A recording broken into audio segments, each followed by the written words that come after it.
Gracias, Cristina, por venir y charlar de estos temas que siempre interesan.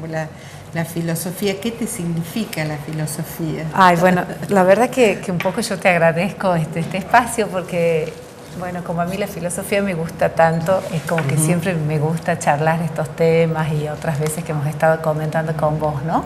Me parece que realmente por ahí poder transmitir de qué se trata esto de la filosofía, que me parece que el modo de pensar contemporáneo va mostrando que no es una teoría o un sistema nada más, sino que es la excusa para pensar por nosotros mismos, para desarrollar la capacidad crítica. Entonces que tiene mucha importancia también en el ámbito de las prácticas, en poder clarificar ideas, ¿no? Y en poder de alguna manera compartirlas de manera diferente, ¿no? Por eso en la entrevista anterior a Patricio Farhat le subrayé esta posibilidad y que me parece muy interesante que los jóvenes también lo lleven a la práctica, esta posibilidad de ligar el pensamiento con la acción, de valorar lo que tiene y las posibilidades que brinda la teoría para vivir, para cualquier actividad que uno realice. Sí, vos sabés que a mí me ha resultado muy interesante y también muy alentador ver esta gente joven produciendo y con ideas tan claras, ¿no? Y yo coincido con vos, esto realmente es el ejemplo de cómo poner en práctica ideas, porque me parece que eso es lo importante, que no estamos pensando que son la filosofía, por ejemplo, teorías que uno aprende y que las deja ahí, sino que de pronto van transformando, ¿no? Y esta idea tan fecunda que él nos estaba mostrando del diálogo, cómo realmente uno ve ahí que se ponen en práctica este intercambio y estas distintas posibilidades, cómo justamente a partir de ese uso del lenguaje es como que vamos como construyendo esa posibilidad, ¿no? Me parecía que lo reflejaba muy bien algunas ideas que nosotros manejamos. Que, como decía, el mundo se fue transformando a raíz de esta posibilidad justamente de abstracción y de puesta en práctica. No es que siempre sea directo, un ida y vuelta, pero es que está de sustento toda la concepción de la vida que tenemos y las acciones en consecuencia a eso, ¿no? Claro que sí, yo por lo menos es como que esa es la línea que más interesante me parece, ¿no? Que hay toda esta concepción desde las corrientes del pragmatismo en la que muestran que todas nuestras acciones en realidad están orientadas por las ideas que tenemos, ¿no? Entonces no es estéril toda la incorporación que podemos hacer de conocimiento o de diferentes ideas o la posibilidad del intercambio también a partir de un diálogo. Vos mostrabas también recién y me parecía interesante ese bagaje que tenemos de todo ese diálogo, con el diálogo con tradiciones o con el diálogo con la misma literatura, a partir del cual vamos incorporando ideas y que nos van también transformando y nos van configurando, ¿no? En tu caso particular, ¿cuáles fueron los temas, los aspectos y también los grupos con los que te relacionaste para desarrollar la filosofía tal como la concibes? Sí, bueno, yo la verdad que he tenido como dos vertientes muy importantes, ¿no? Yo en la facultad estoy en la cátedra de Antropología Filosófica y bueno, cada uno debe pensar eso de su especialidad, pero yo creo que la antropología es una materia maravillosa realmente porque justamente se trata de pensar lo humano, ¿no? Entonces son todos los problemas del hombre los que nos interesan y esto por supuesto que tiene una importancia fundamental para nuestras vidas, ¿no? Entonces, una de las ¿Entra la mirada histórica en esta concepción? Sí. Permanentemente recurrimos a pensadores porque la verdad que los grandes clásicos siempre tienen algo para decirnos, ¿no? No es anecdótico el recurrir a Platón o el volver a Aristóteles. Realmente es importante porque eso es lo que los mantiene en vigencia, esa posibilidad de entrar en ese diálogo porque ellos todavía tienen cosas para decirnos, ¿no? Entonces permanentemente estamos haciendo alusión. Pero en realidad el perfil que tenemos desde la cátedra es fundamentalmente contemporáneo.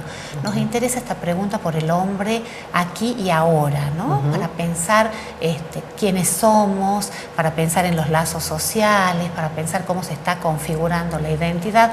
porque realmente el mundo contemporáneo es una fuente de problemas interminable, ¿no? Nosotros sostenemos que estamos asistiendo a una profunda transformación con respecto al modo de concebir al hombre, con respecto al modo de concebir el mundo. Entonces nos interesa también trabajar mucho autores contemporáneos para ver cuáles son sus respuestas. Pero por supuesto que sin olvidar toda esta tradición filosófica que nos da un gran bagaje, ¿no? Entonces esta es una de las líneas fuertes que yo he tenido en mi formación, toda esta línea antropológica, en la que tenemos un instituto de estudios antropológicos. Profesora de la materia, además. Yo actualmente sí, estoy en la cátedra de antropología filosófica, que hasta hace poco ha sido la titular, la doctora Cristina Bulacio. Ella ha sido mi maestra en estos temas. La verdad que considero que soy una privilegiada porque he tenido maestros de lujo, ¿no? En esta beta, bueno, seguir toda esta línea y esta forma de pensar que abrió Cristina, que continúa siendo mi maestra y mi gran amiga, por supuesto. Y bueno, y la otra línea que yo he tenido, por eso digo que he tenido grandes maestros, es la que ha abierto el profesor Roberto Rojo, que él ha sido también muy importante en mi formación. Hemos tenido un gran tiempo, digamos, de poder compartir toda la sabiduría que él nos transmitía, ¿no? Y me parece que en los dos casos no solo he aprendido de ellos las ideas, sino una manera de hacer filosofía, ¿no? Pensar que en realidad la filosofía no es conocer los sistemas filosóficos, sino algo más, ¿no?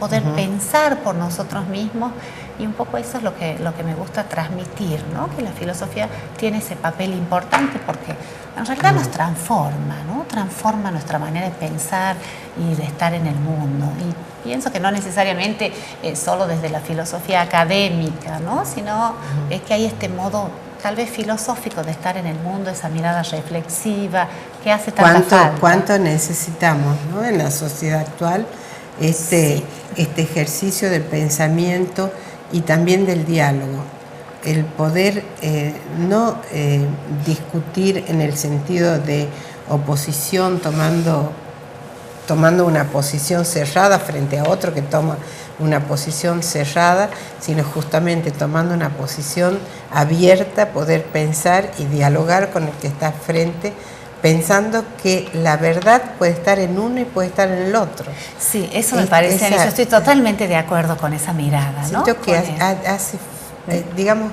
hay una necesidad imperiosa de eso en nuestra sociedad.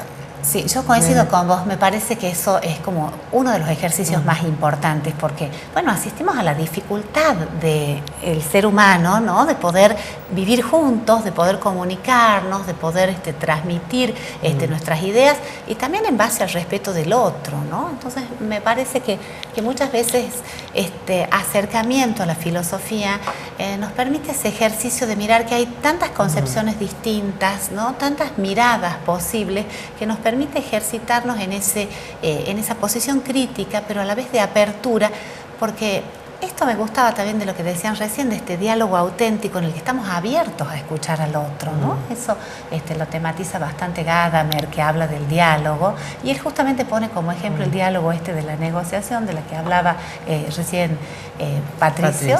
¿No? En el cual uno realmente puede estar abierto a ver qué es lo que el otro me puede decir, ¿no?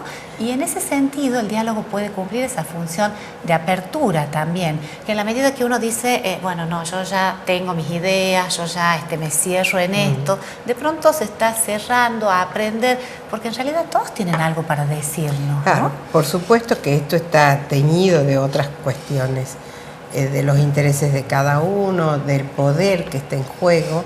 Lamentablemente a veces el poder por una necesidad de ganar frente al otro o de eliminar al otro hace que esto sea una tarea titánica, el tratar de dialogar, ¿no? Sí, es verdad, porque también tiene que ver con esto propiamente humano, ¿no? De tener, delimitar su territorio, de mostrar que uno domina un determinado ámbito, ¿no? Entonces a veces eso nos transforma un poco más cerrados o un poco más impermeables a otras cosas.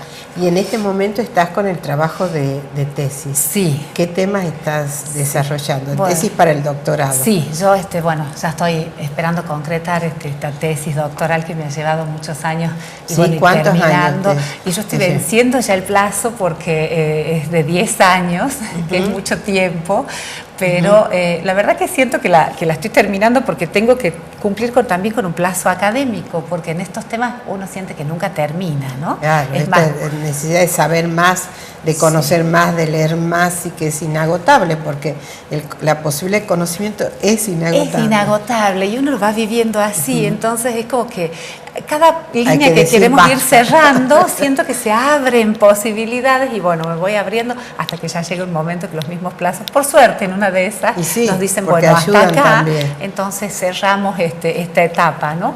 Bueno, en un momento creo que Borges dice que publicaba los libros para dejar de corregirlos, ¿no? Sí. Entonces ya como un poco esto sea un producto terminado. Me parece que en filosofía nunca sentimos que estos productos están terminados, pero bueno, acá estoy cerrando una etapa. El tema en realidad de trabajo mío es justamente el tema del lenguaje. Yo desde esta concepción antropológica, el lenguaje es uno de los datos más importantes para pensar al ser humano, ¿no? Ya desde las primeras definiciones, el lenguaje es el que nos permite definir al hombre. Ya en Aristóteles que plantea ese primer recorte en el que dice que el hombre es el animal dotado de logos, ¿no?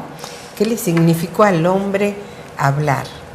Bueno, al hombre a través de la humanidad, cuando ese origen remoto que no se lo puede conocer en detalle o sin origen. Sí, pero ahí parece como que podríamos señalar ese cambio, ¿no? Y esa ruptura con el resto de las especies animales, ¿no? Porque el hombre, producto de la naturaleza, en algún momento como que se separa y se despega del resto de las especies vivientes como para construir todo este mundo, el mundo de la cultura, ¿no? Y todo esto a partir, Agamben dice, de una delgada línea que es la que se introduce con el lenguaje, ¿no? Es interesante. O sea, la delgada línea separaría este tiempo del no lenguaje del tiempo del lenguaje en el hombre. Claro. Que lo constituye como hombre, en realidad. Exacto. La delgada línea que lo empieza a constituir como hombre. Y que a partir de ahí construye toda esta diferencia que lo separa para siempre del resto de las especies vivientes, ¿no? Ahí me parece a mí interesante señalar esto, que generalmente ha sido la razón, lo que utilizábamos más habitualmente desde la antropología para distinguir al hombre, ¿no? Entonces, fíjate que esto de esta definición de Aristóteles del hombre como animal dotado de logos, tradicionalmente se lo había traducido más en su sentido de razón. En realidad, para los griegos, logos quiere decir razón y quiere decir lenguaje a la vez.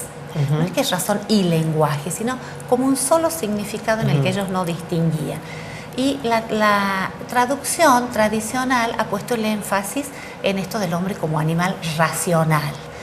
Ahora la filosofía contemporánea rescata más esta idea del lenguaje y fíjate que dice, por ejemplo, Cassirer, que esto de decir que el hombre es un animal racional, más que una descripción, parece ser un mandato, es un imperativo, ser racional. Entonces, pensar al hombre desde el lenguaje pareciera darnos una mirada más amplia, ¿no? Porque el lenguaje cubre otras áreas que no necesariamente parecen ser las que podemos identificar con la razón, ¿no? Hay todo un lenguaje de emociones, todo un lenguaje de sentimientos, ¿no? Pareciera que en lo que vas diciendo hay tres aspectos, por supuesto, que se van condicionando uno al otro, donde estaría la razón, las emociones y el lenguaje como posibilidad de generar, de ser generador del hombre y a su vez de generar, pero donde también aparece el cuerpo como un aspecto importante. Sí. Porque el hombre fue también cambiando con el cuerpo, o sea, fue modificando el lenguaje y fue también cambiando sus posibilidades físicas. Sí. El cerebro del hombre era distinto en el origen que ahora, Exacto. así como el lenguaje Exacto. era distinto. Y está bien lo que estás diciendo, porque realmente ahí hay como una influencia directa en un plano sobre el otro, que todavía sigue siendo un misterio, digamos, en qué momento el hombre accede a este lenguaje. Pero hay una relación directa con los registros fósiles en los cuales parece que hay un gran crecimiento en un tiempo muy breve de la caja craneana. Y bueno, como sabemos, es como que el lenguaje se aloja en el neocórtex, que son las capas más recientes del cerebro. Entonces, un cerebro de un hablante necesitaba un espacio mayor. Entonces, esto pareciera que produce ese crecimiento bastante desmesurado, casi un salto en la naturaleza y que transforma. Fíjate qué interesante ahí como todo ese proceso de retroalimentación en el que un nuevo producto transforma físicamente y a la vez es como que crea este mundo de posibilidades, ¿no? Y además ese producto transformado, que sería ese cerebro transformado, a su vez genera transformaciones en el lenguaje va generando transformaciones nuevamente en el cerebro. Claro, como ese proceso de retroalimentación, ¿no? En el que este nuevo producto vuelve, nos transforma, y me parece que ahí surge esta idea tan interesante del hombre como un espacio de posibilidades, ¿no? De posibilidades en las cuales es como que cada nuevo logro se va capitalizando y cómo se van produciendo novedades que traen a su vez nuevas posibilidades, ¿no? Realmente el mundo de posibilidades del ser humano parece inagotable, cómo vamos asistiendo a todos estos nuevos descubrimientos, a todas estas nuevas creaciones, ¿no? Y todo esto nos permite ver también al hombre en su gran dimensión creativa, ¿no? De crear estos nuevos mundos, crear estos nuevos modos de estar en el mundo también, ¿no? Por eso la importancia también a nivel subjetiva, porque nosotros estábamos haciendo mención al desarrollo o al crecimiento o a las mutaciones a través de toda la historia de la humanidad. Sí. Pero el proceso se da también subjetivamente. Entonces, la importancia del lenguaje como recurso para pensar. Un niño que está muy limitado y con una formación muy precaria respecto al lenguaje, difícilmente podrá hacer operaciones abstractas o llegar a tareas sofisticadas, que serían aquellas de más avanzadas, digamos, en el plano social o cultural. Sí, mira, ahí te pones bien wittgensteiniana, porque ahí es como me gusta a mí este concepto. Wittgenstein dice que el límite del lenguaje es el límite de nuestro mundo, ¿no? Y me parece que es una frase bien significativa. Qué bueno eso, qué bueno, no lo recordaba. Ajá, mira, pero justo está repetir por detrás de lo que vos estás diciendo, ¿no? Bueno, el límite del lenguaje. Claro, los límites de nuestro lenguaje son los límites de nuestro mundo, ¿no? Y fíjate que si lo pensamos a fondo es muy interesante, porque nos está hablando de esta relación de este lenguaje con el mundo, en el cual me parece que es importante pensar que no estamos hablando del mundo como una suma de objetos materiales, nada más, ¿no? Porque fíjate que el mundo humano en realidad es un mundo de sentidos, es un mundo de significados. Los objetos con los que nosotros tratamos cotidianamente ya no es el objeto material puro o en sí mismo, sino que está recubierto de todos los valores y los significados de los que el mismo hombre los va dotando, ¿no? De pronto, no sé, pensemos en un objeto, en un objeto como el libro que tenemos acá, mucho más allá de lo material, de lo que puede ser las páginas. Fíjate cómo para los que somos apasionados por los libros, que creo que en eso compartimos, esto tiene un significado que excede con creces eso. Le estamos dando una carga valorativa. Tal vez otros lo ponen en otros objetos, ¿no? Pero vemos de que nuestro mundo en realidad no es el mundo de objetos materiales, sino ese conjunto de significados, y ese conjunto ese mundo entonces se va construyendo también a partir de ese lenguaje. En este ejemplo que traes me trae a mente un recuerdo de transmitiendo conocimientos de arquitectura y diciendo que la arquitectura puede ser leída como un libro.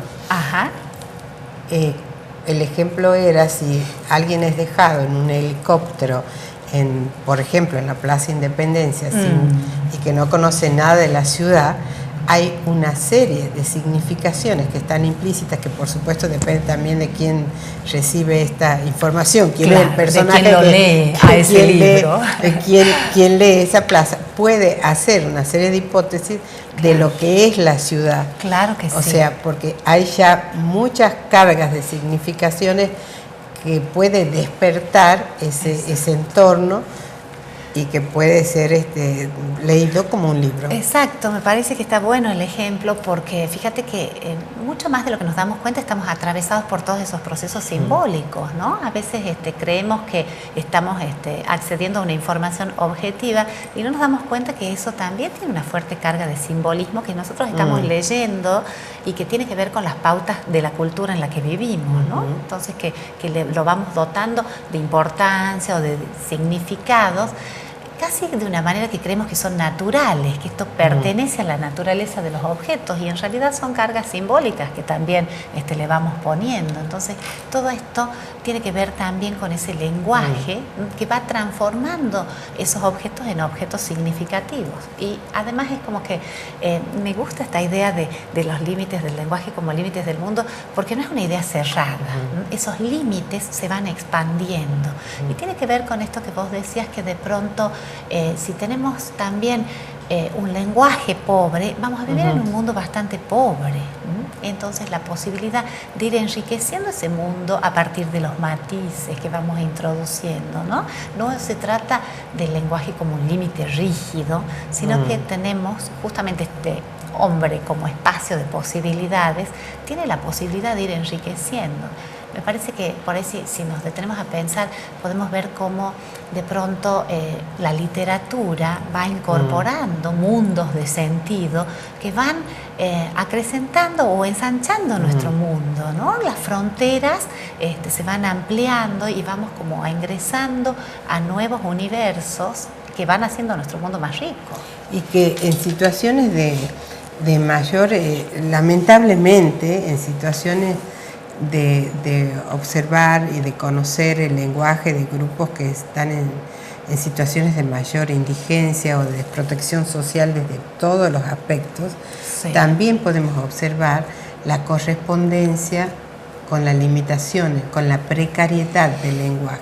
Esto en experiencia he hecho con niños que tenían problemas, con jóvenes, casi niños que tenían problemas con la ley, de hacer, por ejemplo, algunos talleres y de ver la máxima limitación, diría, en los recursos respecto al lenguaje. No quiero decir con esto que el poder hablar bien garantice la solución de toda la complejidad de aspectos que llevan a una persona a estar en esa situación, pero sí que hay una correspondencia entre el lenguaje y la riqueza de recursos y el mundo que vivimos.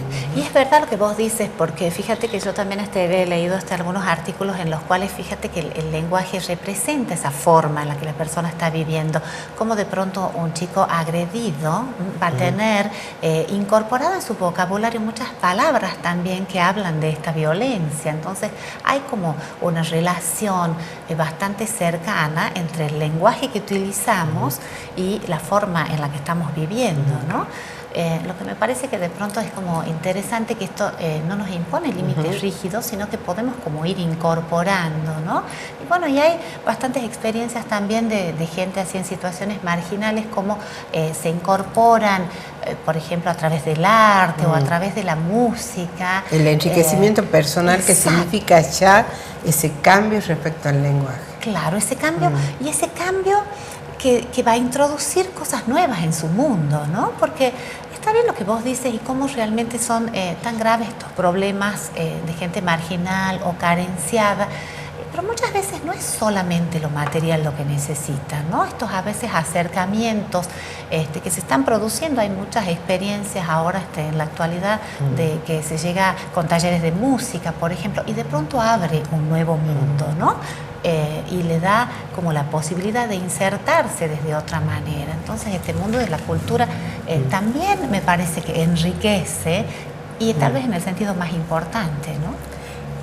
Decías que estaban tomando como tema de estudio desde también esta antropología filosófica que experimentan y que piensan el tema de la identidad. Sí. ¿Cómo lo piensan desde el enfoque que están trabajando? Sí, bueno, ese es nuestro nuevo tema de investigación, porque bueno, yo formo parte de un proyecto de investigación. Hemos trabajado varios años sobre el tema de la razón, y este año, el nuevo proyecto, estamos trabajando sobre temas de la identidad, y la verdad que es muy interesante. Lo que me gusta es que el equipo en el que trabajamos desde el Instituto de Estudios Antropológicos es que es interdisciplinario. Entonces, hay gente de distintas áreas, tenemos gente de psicología, gente, por supuesto, filosofía, gente de geografía, incluso gente de idiomas, y tratamos de construir un espacio en el que no es fácil trabajar interdisciplinariamente. Claro que no.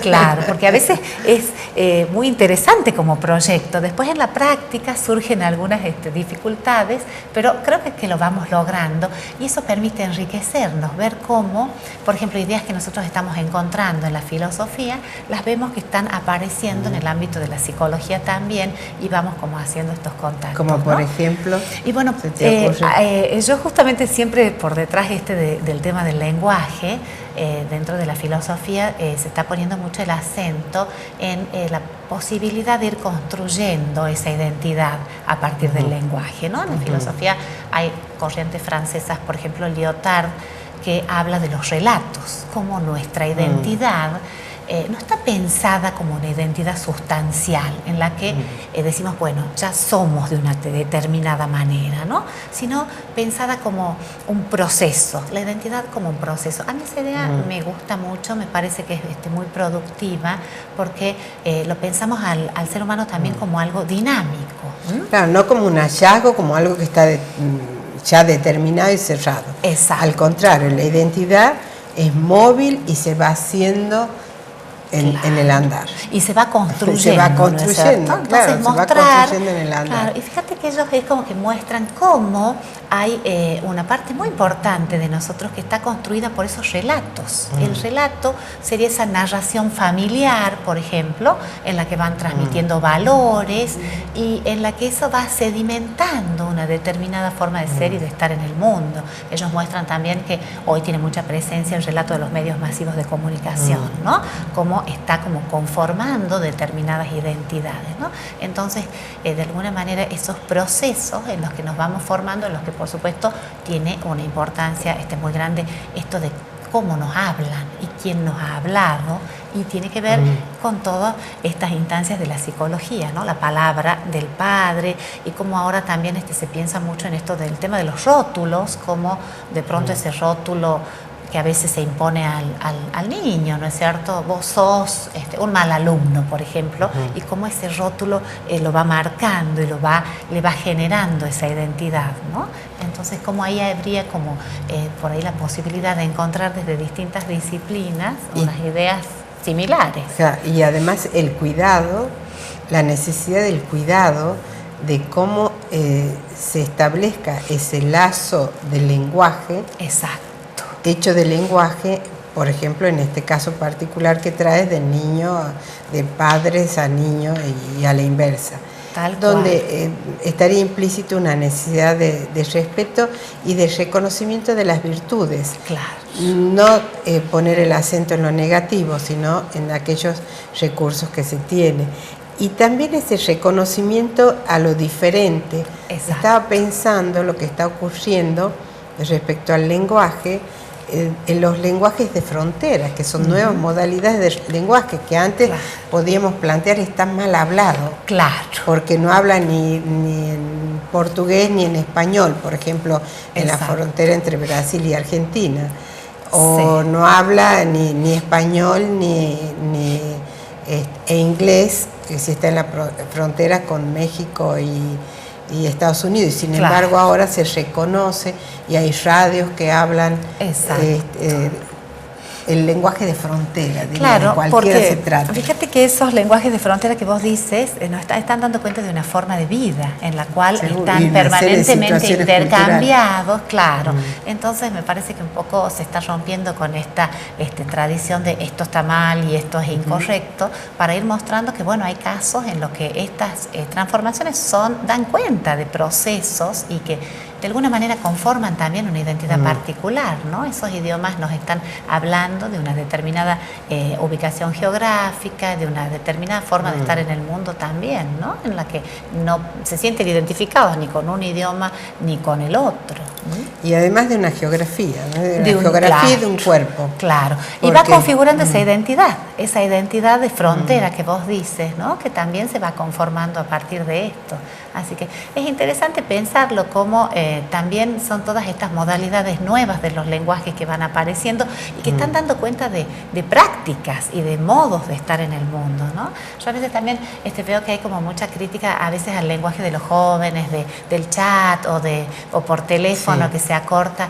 Y yo pienso que mientras se mantengan esas reglas para determinados usos, es como que también funciona, porque en ese proceso de comunicación tal vez es útil, entonces no hay por qué decir, bueno, está incorrecto. Es que un uno uso mismo, del que lenguaje. uno mismo entra.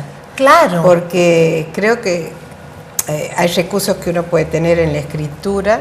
Claro que sí. Y que cuando va a enviar un mensaje, sientes que tenés más tal vez más en el teléfono inclusive, la libertad de no escribir una mayúscula. Exacto. O de no poner un acento, de poner abreviadas las palabras. Y fíjate que da cuenta de una forma de vida que estamos teniendo porque estás apurada, entonces la comunicación tiene que ser rápida, tiene que ser veloz y ya no lo haríamos al modo, no sé, tal vez de las cartas que se mandaban en el siglo XVIII, sino el mail, así, como que da cuenta de ese acortamiento de los tiempos que estamos viviendo, ¿no? Entonces el lenguaje como que va acompañando y de pronto este lenguaje funciona para esa comunicación inmediata, lo que por ahí sí sería equivocado es trasladarlo, no sé, tal vez para escribir un texto, entonces... O por ejemplo un texto para una defensa de un abogado. Claro, no podríamos poner esto así todo acortado, ¿no? Pero entonces como esos diferentes, bueno, como también diría Wittgenstein, juegos del lenguaje,